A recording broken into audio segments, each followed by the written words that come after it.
after water taps were removed from its unfinished new headquarters in Berlin. The removal left much of the building flooded despite close security on the building. The authorities didn't say whether the damage would lead to a further delay in the completion of the BND's new headquarters. And there you have it. Those are the headlines. It's still Nigeria 2015, and we're still looking at the card reader controversy. Chamberlain, it's back to you now.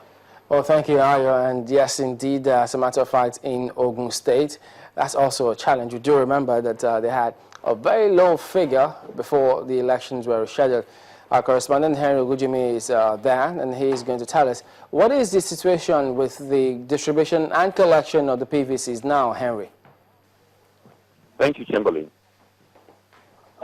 Prior to the postponement of the elections, the rescheduling of the elections, the number of permanent voter cards distributed in Ogun State was just around 40%.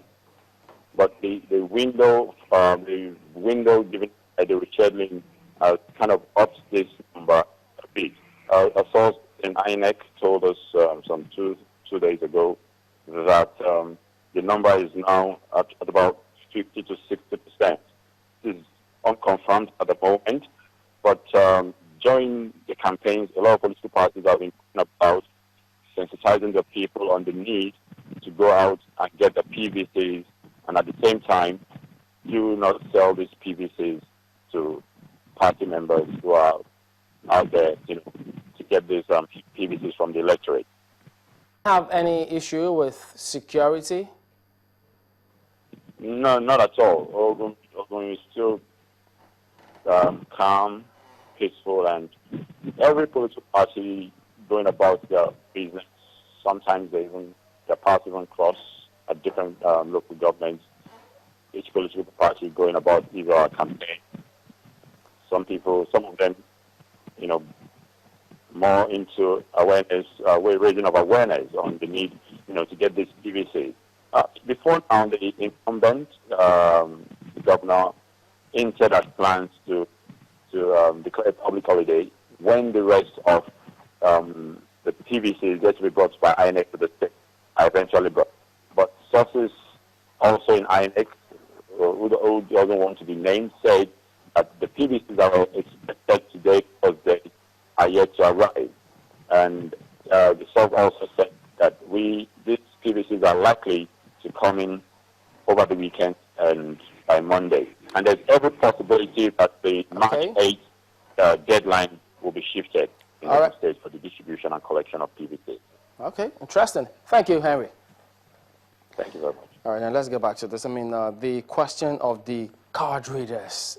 Yes, many have gone to court about this matter as well. And interestingly, there are so many cases that are being taken to court these days just ahead of these elections. And many wonder why all of these are popping up at this time. Now, about the card readers also, I mean,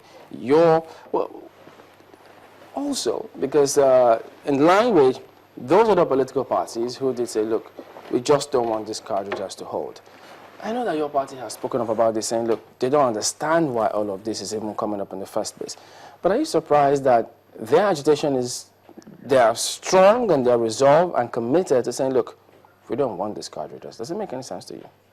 No, not at all. And I want to say upfront that only these honest politicians would not want the card readers. Why do I say this? They've not even told us what is wrong with the card reader. I remember I was here a couple of weeks ago, and I tried to explain what all political parties leaders were told by INEC about the card reader. One, that it is not a form of electronic voting. It only has its accreditation. Two, that the card reader would only ensure that only people who are physically present at the polling booths and who have PVC cards belonging to them issued by INEC at that polling booth will be allowed to vote. Thirdly, when we raise fears as to how reliable or usable the card reader could be, our fears were allayed. One, we were told that these card readers are battery powered, and that when fully charged, each card reader can last 14 hours. Card readers are meant only for accreditation, not for the entire period of voting. Accreditation does not last up to 6 hours. Therefore, if the card reader's battery can last 14 hours and it's not meant to work for more than 6 hours, I think there's more than enough room. We were also worried as to what would happen if the card reader fails to activate it fails to be activated by the fingerprint of the owner. And we were assured that once you insert your card reader, and that card reader was issued by INEC at that polling booth, it would download all your particulars, including your names, your photograph, even your fingerprints. And at that point in time, to be clear to all and sundry that this card reader, so this card belongs to you. Now, we also asked INEC, what happens if the card reader, does not work at all? We were assured that there is a lot of redundancy, that it will take only 15 to 20 minutes for a card reader to be replaced. We also asked, how long does it take a voter to be accredited using the card reader? And we were told is 30 to 60 seconds, but that the average is 37 seconds.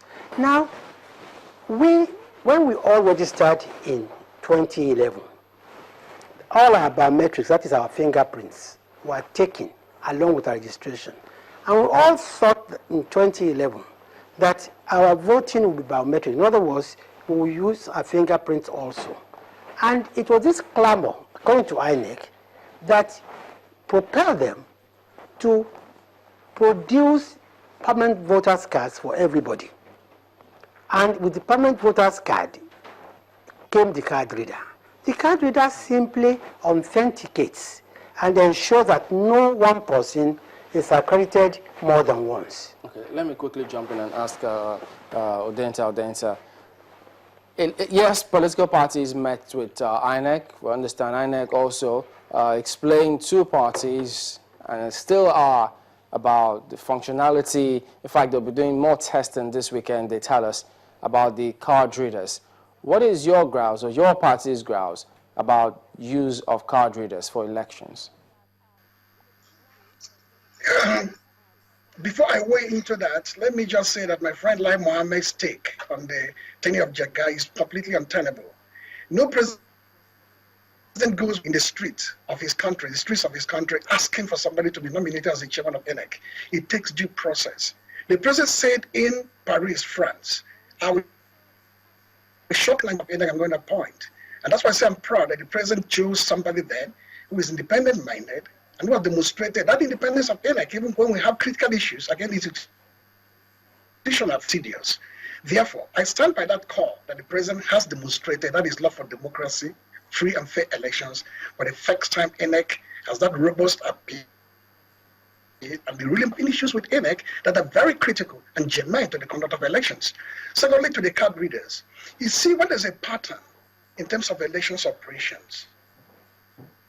It begins here. Correspondent from Ogun State said they're expecting PVCs yet to arrive, and likely to be an extension of the date when this ought to be collected. Remember, ought to have taken place 14th February, and APC was all over the place. Today, 4th of March, PVCs are still being expected, and people are lining up and collecting them. That is INEC never disclosed to the Council of State, never disclosed to Nigerians, and hinged the postponement solely on security considerations and advisory from security chiefs. Point number 2, if the issue of production of PVCs in China hadn't come up at the PDP campaign, the press conference, Jega would have owned up to that. That again was something concealed from the people of this country, not just members of the PDP or other parties. Millions of Nigerians eager to know that this system is transparent. Most crucial on the card readers. You said yourself now, from Next week,